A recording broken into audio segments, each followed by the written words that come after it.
Councilman Ellington. Yeah, Mr. Mayor, I'm not going to beat up on you on this one. No, I'm not.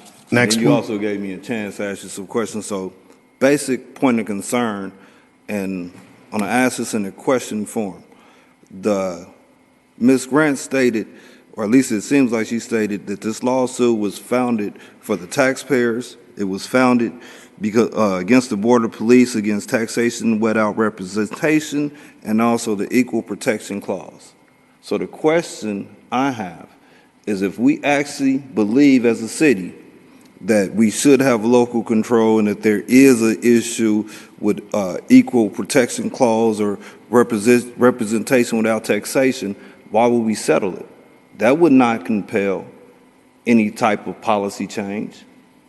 And if there is legitimate reasoning behind the lawsuit, I think it should go through, because it would compel the state, because that would be the actor. Even if we're sued and found liable, we will only be liable underneath direct protocol from the state. So why are we creating a $250,000 settlement that doesn't appear that it's going to touch the citizens, and it appears that it's not going to compel any policy change, because policy change would come from justification underneath court ruling, not legislative action that just gives away $250,000. Councilman Ellington, I'm largely sympathetic to the points you've raised, and certainly largely sympathetic to the points raised within the lawsuit.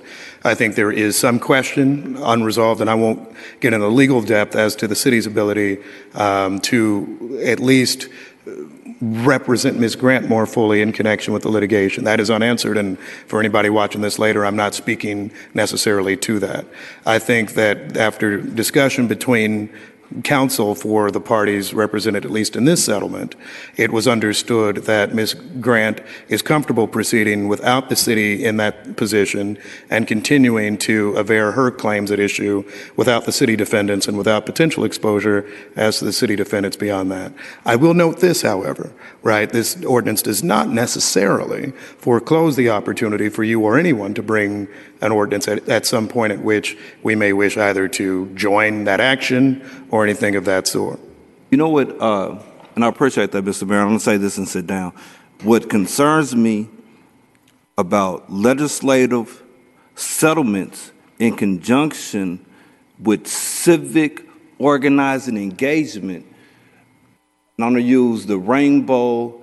There was a book that we read in college when we were studying law, and it was based off the Rainbow Coalition. And it actually went through several lawsuits that was filed in New York City.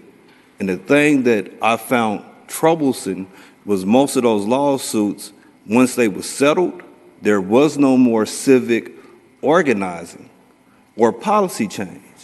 And I feel that I'm gonna have to be a no on this, because if the compulsion was truly to change police policy, I don't think somebody would be comfortable seeking a lawsuit if the merits was taxation without representation. That would be a severe violation, not a municipal violation. And if the other thought was Equal Protection Clause. And again, I think our legal policies need to be reviewed.